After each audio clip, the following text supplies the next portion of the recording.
Salve, salve, nação Coxa Branca! Hoje o nosso programa é um pouquinho diferente. A gente está aqui com o presidente eleito do Coritiba, Samir Namur. Muito obrigada aqui pelo espaço. Bom, nossa primeira entrevista, então, vai se dividir em 2 blocos. O primeiro bloco são temas gerais, como reforma no Couto, política de ingressos e torcedor, sócio-torcedor, prioridades no futebol.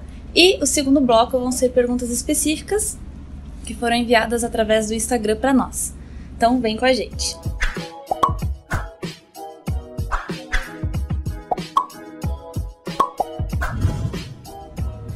Bom, Samir, então vamos lá, né? Eu vou dividir aqui, são temas, e aí dentro de um tema pode ter tópicos, aí eu vou perguntando o tema específico. O primeiro tema é futebol e contratações. O clube ainda não anunciou quem vai ser o diretor de futebol, somente o técnico. A gente gostaria de saber, né, durante a campanha foi dito muito em profissionalização do clube. Como está sendo feito, enquanto ainda não há um diretor de futebol, esse processo de contratações e o pensamento dentro do clube?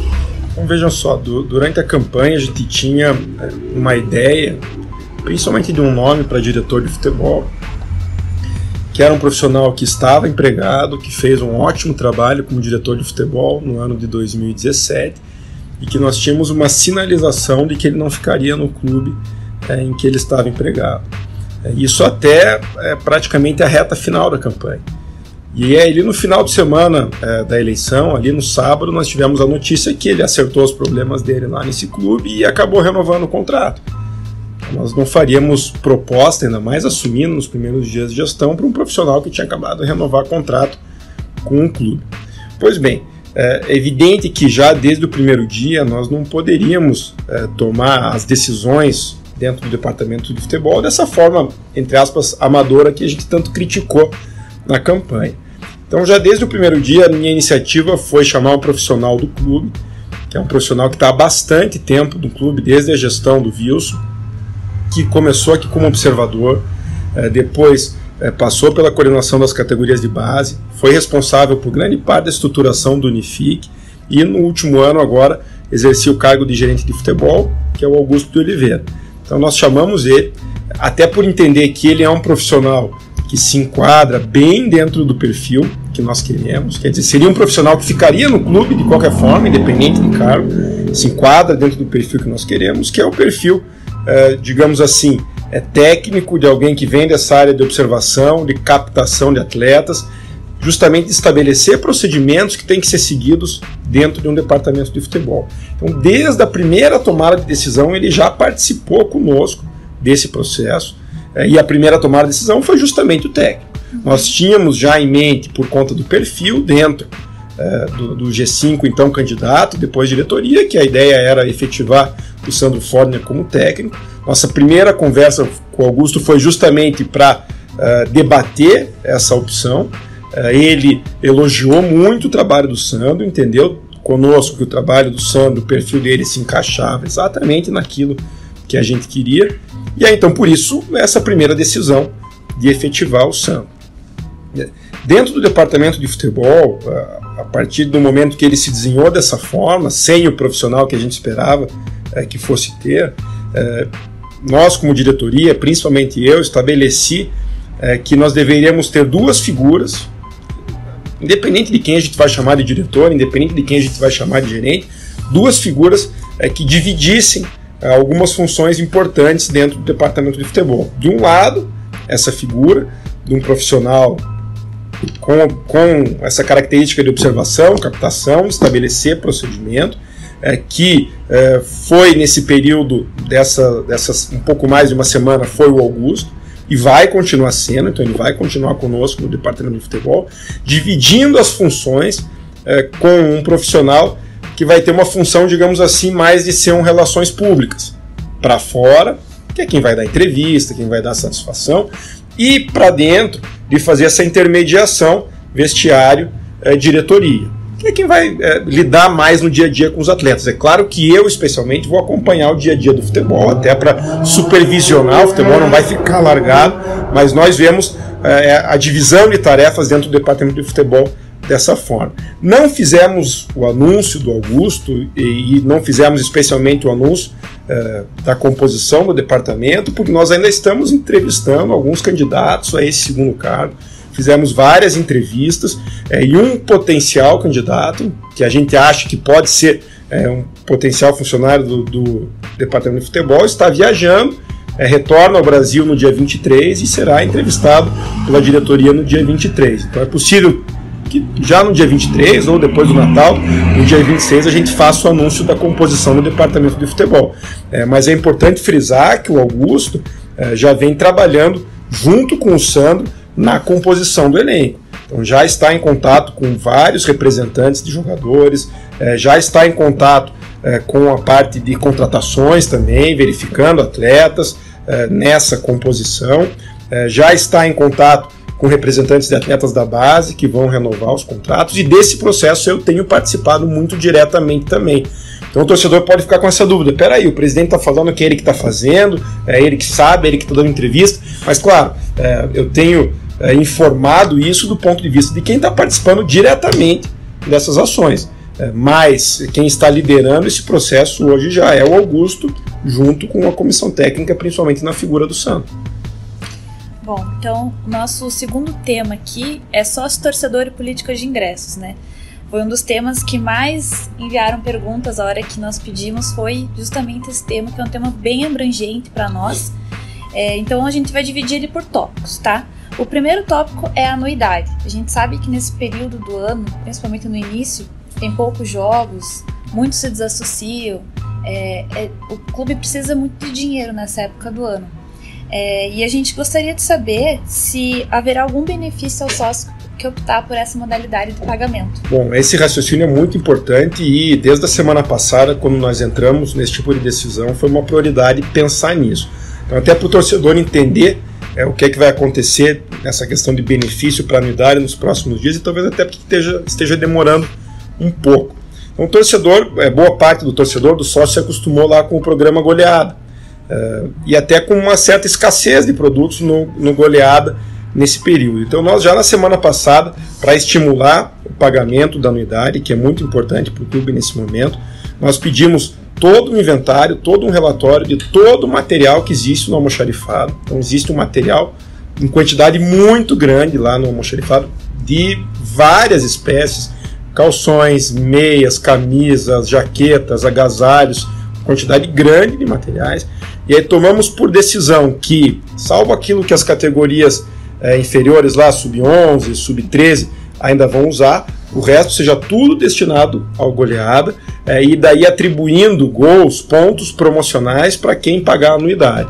Então, a partir dos próximos dias, quem pagar a anuidade vai ser premiado com uma quantidade suficiente de pontos, que vai permitir o resgate de pelo menos um produto aí importante, com uma camisa, com uma jaqueta. Bom, o segundo tópico, então, são referentes aos ingressos, a política de ingressos no clube. Uma dúvida recorrente da torcida é sempre se os ingressos no Campeonato Paranaense, por ser um campeonato de menor apelo, podem ser mais acessíveis, podem ser mais viáveis. Essa é uma preocupação da tua atual gestão para esse campeonato agora, de 2018? Sem dúvida, é uma preocupação nossa. Confesso até que a gente não teve exatamente tempo de pensar sobre isso, até porque você acaba anunciando os preços dos ingressos mais próximo do início do campeonato, mas é algo que nos próximos dias a gente vai pensar, e sem dúvida para o Campeonato Paranaense o torcedor vai verificar uma nova política de ingressos, especialmente com valores mais baixos. Pensamos sim em trabalhar dessa forma. Puxando o gancho do Campeonato Paranaense, né, a gente vai ter a Copa do Brasil em 2018, e as pessoas perguntaram se na Copa do Brasil e no Brasileiro podem existir variações de preços nos ingressos, né, porque são campeonatos diferentes e esse ano nós não tivemos essa diferenciação de preços. Eu acho que assim, a questão especialmente da categorização dos preços dos ingressos em função da importância dos jogos, ela ainda é importante, quer dizer, ainda é uma forma de captação de receita financeira, em termos de bilheteria, mas a gente não pode esquecer de uma proposta nossa em campanha, que era a questão de atender a certos espaços ociosos do estádio. Então, em que pese a gente possa, de um lado, privilegiar a categorização do preço de ingresso, de outro, a gente pensa, mesmo em Copa do Brasil, mesmo em Campeonato Brasileiro da Série B, em trabalhar com preços promocionais, pelo menos em um setor de estádio, que seria daí o setor Mauá, lá da curva de fundos. Justamente é o setor que as pessoas perguntam para nós. A ideia é trabalhar com preços baratos lá naquele setor, sim. Bom, o terceiro tópico é ingresso de visitante, né? Nesse ano, aliás, a torcida do Coxa é conhecida como uma torcida que gosta de se deslocar para acompanhar o time. Esse ano nós tivemos bons públicos lá no Rio de Janeiro, contra o Botafogo, contra o Avaí e até Chapecó, né? Foi bastante gente. E a gente gostaria de saber se podemos esperar ações do clube referente a isso, né? Esse ano teve contra o Botafogo uma ação no goleada, que você retirava o ingresso e aí não precisaria pagar. Isso. Essa ação pode ser repetida durante esse ano? Certamente vamos manter esse tipo de ação e pensamos até em expandir. O único problema é que esses ingressos que o clube recebe como cortesia da outra diretoria, eles variam muito de jogo para jogo. Então tem jogo que o Curitiba recebe 30 ingressos, tem jogo que chegou a receber 300 ingressos. Então, digamos assim, a quantidade, a facilidade para o torcedor que viaja, ela vai variar de jogo para jogo. Mas nós pretendemos, sim, inclusive estava no plano de metas, colocar todos esses ingressos no goleada para que o torcedor que viaja como visitante tenha pelo menos a condição de ter o ingresso pago pelo clube. Muito bom isso, para a gente que viaja. Excelente. Já é uma ajuda. Já. Bom, o último tópico, então, desse assunto é manter o público no Couto e trazer associados, né? Nos últimos anos, o clube promoveu algumas promoções especiais, especialmente nas retas finais de campeonato, né? Mas foi somente nesses períodos, né? Não houve, assim, durante o ano um grande incentivo para que o torcedor viesse, nem para a política de plano de associados, né? Que a gente sabe que a fidelização do torcedor também é importante. A gente gostaria de saber se há algum plano assim, inicial, né, que vocês já pensaram para esse ano ou a longo prazo vai ser feito isso?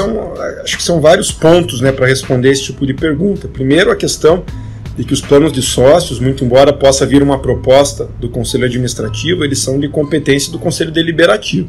Então, esses planos que já existem, nesses valores aí que foram divulgados nesses últimos dias, eles foram aprovados pelo Conselho lá no mês de outubro, então já estavam definidos. Nós pensamos aí num primeiro momento também, porque foi proposta nossa de campanha, em elaborar a proposta de um chamado plano familiar, com descontos progressivos para pessoas dentro da mesma família, e aí encaminhar isso para o Conselho Deliberativo aprovar. Então, no primeiro momento, em termos de plano de sócio, a gente pensaria nisso, junto com a questão de política de ingressos aí, que a gente já respondeu. E, claro, pensamos já para o início do Campeonato Paranaense em algumas ações de marketing, não vou antecipar detalhes até para não estragar algumas surpresas, mas em algumas ações de marketing que visem até mexer um pouco com o brio do torcedor, porque a gente tem que reconhecer que é um momento difícil, né, de reestruturação, de reorganização, que o Curitiba vai precisar de muito apoio do torcedor para enfrentar uma Série B em que ele tem uma obrigação de subir.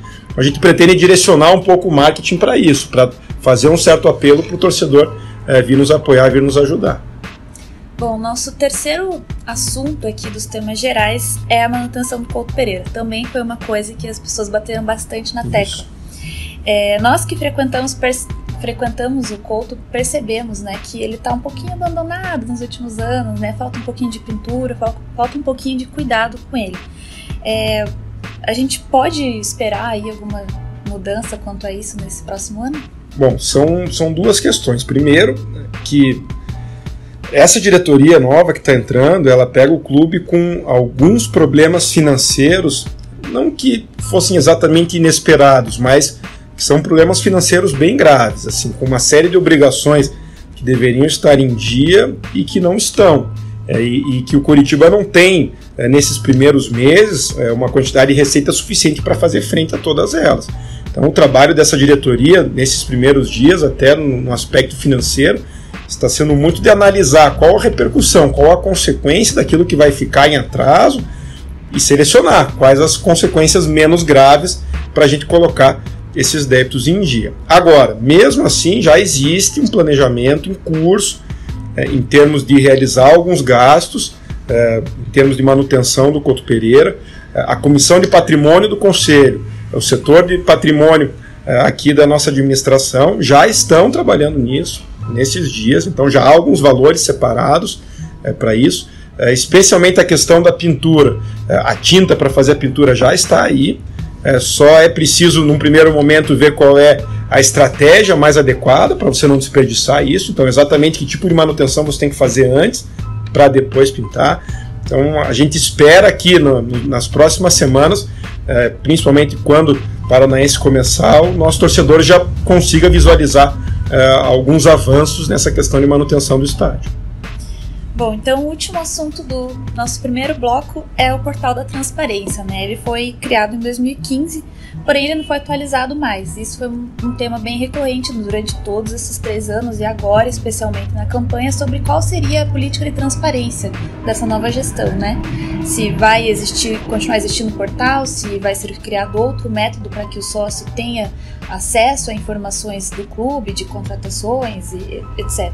Eu confesso que a gente nem pensou muito ainda no portal da transparência, até porque atualizar as informações que estão lá é algo relativamente fácil. Basta você passar essa incumbência para o funcionário do clube, passar as informações e que ele atualize o portal no site. Agora, a nossa visão é que a transparência ela é mais efetiva de outra forma, que é justamente estabelecendo esse diálogo direto com o torcedor. Então, por isso que nós estamos intensificando, digamos assim, a comunicação via canais oficiais do clube. É por isso que estamos adotando essa política, que é uma política, a gente tem que reconhecer, nova dentro da administração, de falar diretamente com os canais da torcida do clube.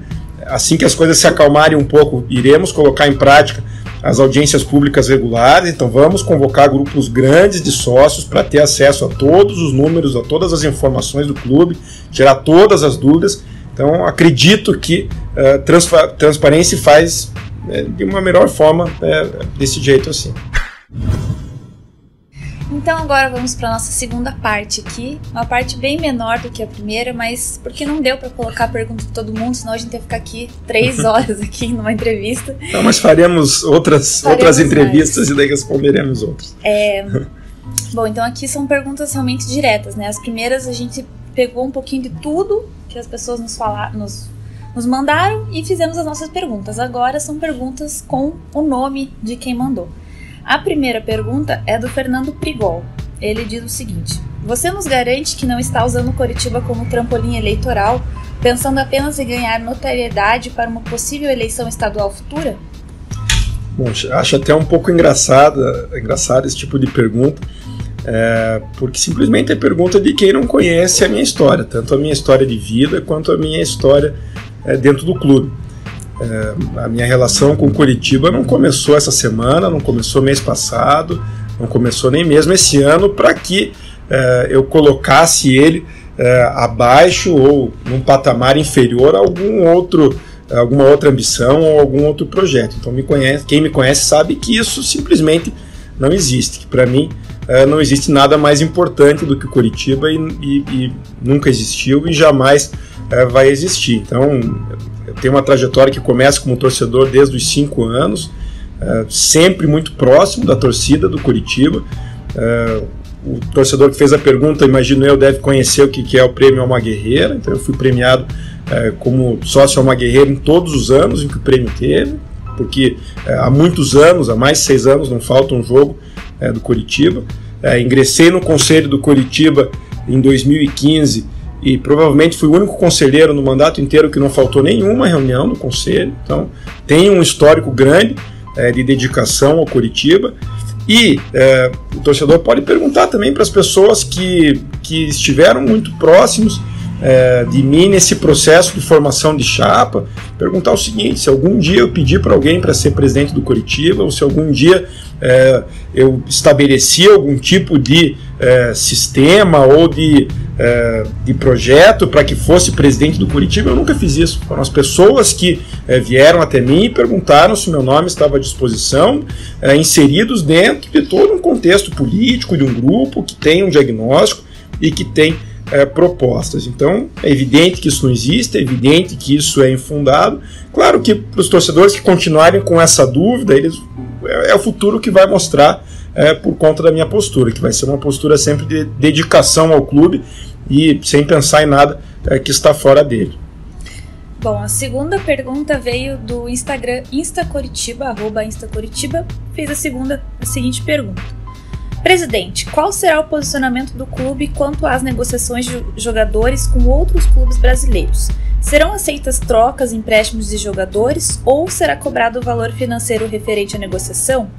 Um exemplo recente é a venda do Rafael Veiga, que ao invés de cobrarem o devido valor, optaram pelo empréstimo do Alexandro, que nada acrescentou ao elenco Coxa Branca. Saudações alviverdes do Insta Coritiba, sucesso na sua gestão. Bom, obrigado pelo desejo de sucesso. O torcedor tem que entender que há uma série de aspectos aí numa negociação de jogador. E o dirigente e o diretor de futebol, eles têm que entrar numa negociação, claro, para seguir certos patamares éticos, em primeiro lugar, mas sempre para proteger o interesse do clube, o interesse do Coritiba. A negociação do Rafael Veiga não foi exatamente como descrita pelo torcedor, mas certamente foi uma negociação péssima. Eu sou muito crítico de toda uma metodologia, de toda uma política de contratações e transações nas últimas gestões, e acho que a transação do Rafael Veiga foi sim um exemplo disso. Então, até para o torcedor entender bem o que aconteceu naquele caso, entender qual é a minha crítica e em como a gente pensa em mudar isso. O primeiro problema é que o Rafael Veiga foi aproveitado na equipe profissional com um contrato muito curto, com um contrato acabando. Foi celebrado um contrato às pressas simplesmente para que ele fosse utilizado. O que isso mostra, no primeiro lugar? Falta de planejamento, desconhecimento das categorias de base, e aí você coloca um atleta numa posição fragilizada para o clube. E coisa que a gente não vai fazer. Então o primeiro passo é celebrar contratos longos com esses atletas para que o clube não fique nessa posição enfraquecida, já que nos últimos 6 meses o atleta pode assinar de graça com qualquer clube. No caso do Rafael Veiga, essa pressão fez com que você fizesse um mau negócio para que você não perdesse o atleta de graça. Mesma coisa aconteceu com o Dodô agora. Então o Coritiba, por ter um contrato curto, deixou de ganhar, deixou de poder pedir aquilo que o atleta realmente valia. No caso do Rafael Veiga, o Palmeiras pagou sim dinheiro para o Coritiba, salvo engano 4,5 milhões de reais, e ainda ofereceu uma espécie de bônus, não lembro de cabeça o valor, mas um bônus, digamos assim, para o Coritiba fazer o negócio mais rapidamente, e esse bônus poderia ser utilizado em salários de atletas do Palmeiras no futuro. E aí então a gestão passada tinha que utilizar esse bônus, decidiu utilizar com o Alexandro, mas condicionou isso, Palmeiras, condicionou isso, o Alexandro, a que se assinasse por mais um ano. E daí, veja, não estou nem analisando a qualidade do atleta aqui, ou o custo-benefício, mas realmente ficou uma sensação que é verdadeira para o torcedor, que o Coritiba trocou o Rafael Veiga pelo Alexandro, o que mostra como foi um negócio ruim. Reitero, mais uma vez, nada contra o Alexandro, mas assim, o Rafael Veiga era um atleta da base do Coritiba, que ficou muito tempo aqui, que deveria render um retorno financeiro muito maior do que esse. Então, esse é um primeiro ponto. A crítica é justamente ao modelo de aproveitamento das categorias de base. Quando a base fica em segundo plano, você também fica sujeito a isso. Então, isso nós não vamos fazer. Agora, eventuais negociações com outros clubes em que você possa trocar um atleta do Coritiba por um atleta de outro clube podem acontecer, desde que isso seja bom para o Coritiba. Se você entender que existe um atleta que o Coritiba não vai aproveitar, que o departamento e comissão técnica decidiram que não vão aproveitar um atleta, tem um atleta num outro clube à disposição que o Coritiba quer aproveitar, você pode fazer uma troca. Então, nesse caso do Rafael Veiga, entendo que a troca foi ruim mesmo, o que não impede de ter possibilidade de trocas boas no futuro. Bom, a última pergunta do torcedor Vini Souza, CWB, ele perguntou: como o presidente pretende unir os bastidores do clube em prol do crescimento do Coritiba? Bom, essa não é uma tarefa fácil, mas é uma tarefa que a figura do presidente, a pessoa do presidente, tem a obrigação institucional de assumir. Se eu vou ser bem sucedido nessa tarefa, de fato não sei. Mas o torcedor pode ter certeza que eu não vou medir esforços para conseguir essa união.